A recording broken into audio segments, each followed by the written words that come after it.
ভারতের সাথে যুদ্ধের কোনো আশঙ্কা নেই বলে মন্তব্য করেছেন স্বরাষ্ট্র উপদেষ্টা অবসরপ্রাপ্ত lieutenant general Mohammad Jahangir Alam Chowdhury. 10 April দুপুরে সুনামগঞ্জের শান্তিগঞ্জ থানা পরিদর্শন শেষে একজন সাংবাদিকের প্রশ্নের জবাবে স্বরাষ্ট্র উপদেষ্টা এসব কথা বলেন। না, কোনো সম্ভাবনা নেই। ভারতের সাথে আমাদের কোনো ধরনের কোনো সম্ভাবনা নেই। আমরা হলো কি, আমাদের তো নিজস্ব কিছু হাতিয়ারও তো আমরা হারাইছি, ওইগুলো তো আমাদের সব কটা উদ্ধার করা যাবে। আমরা চেষ্টা করতেছি ওইগুলো উদ্ধার করার জন্য। ওইগুলো উদ্ধার হয়ে গেলে আইন শৃঙ্খলা পরিস্থিতি আরও ভালো।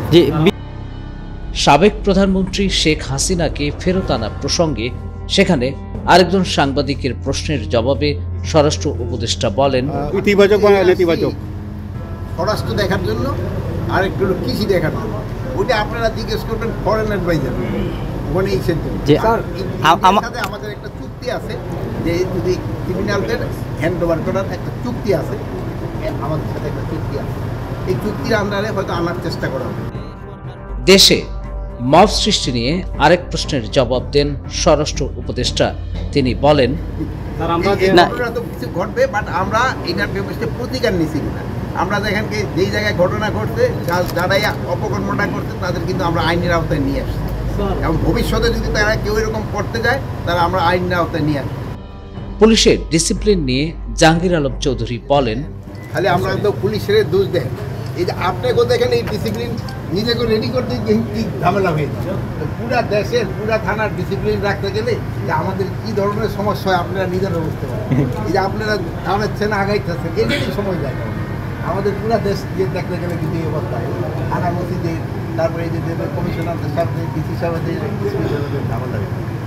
আপনি তো এখানে এটা আসার উদ্দেশ্য ছিল যে এখানে আপনারা জানেন যে পুলিশের ম্যাক্সিমাম থানাগুলিতে তাকে থাকার ব্যবস্থা খুবই খারাপ, বাট এখানে থাকার ব্যবস্থাটা মাশাআল্লাহ খুব ভালো আছে।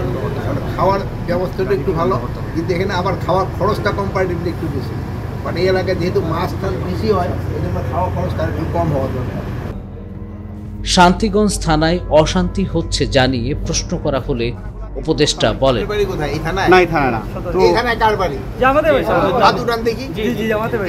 আপনাকে সম্বন্ধে বদনাম করতেছে, এই থানায় এই ঘটনা ঘটতেছে, আপনারা আপনাকে জনগণকে সচেতন করবেন। ভাই আমাকে থানার কিন্তু বদনাম হয়ে যাচ্ছে, সবাই ভালোভাবে চলো, এই থানার বদনাম হবে না, বুঝছো?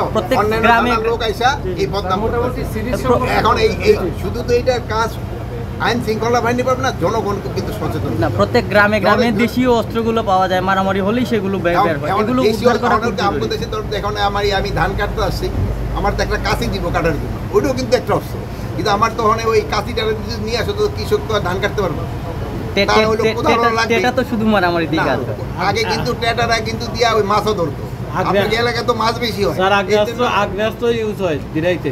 আগ্নেয়াস্ত্র যেন কোনো অবস্থায় ইউজ না হয়, এই জন্য আমরা দিরাই জগন্নাথপুরে আগ্নেয়াস্ত্র ইউজ হয়। প্রকাশ্যে ইউজ হলে ওটা আপনারা আইন শৃঙ্খলা বাহিনীর নজরে আনলেন, অবশ্যই এটার ব্যবস্থা নেন। আর আপনাদের কাছে হলে অনুরোধ করবো যে সঠিক সংবাদটা আপনারা পরিবেশন করবেন। ওয়ালটন আবারও মিলিনিয়ার অফারে ওয়ালটন ফ্রিজ কিনে আপনিও হয়ে যেতে পারেন মিলিয়নিয়ার। মিলিনিয়ার ছড়াছড়ি দেশ জুড়ে, এটা শুধু ওয়ালটেনই পারে।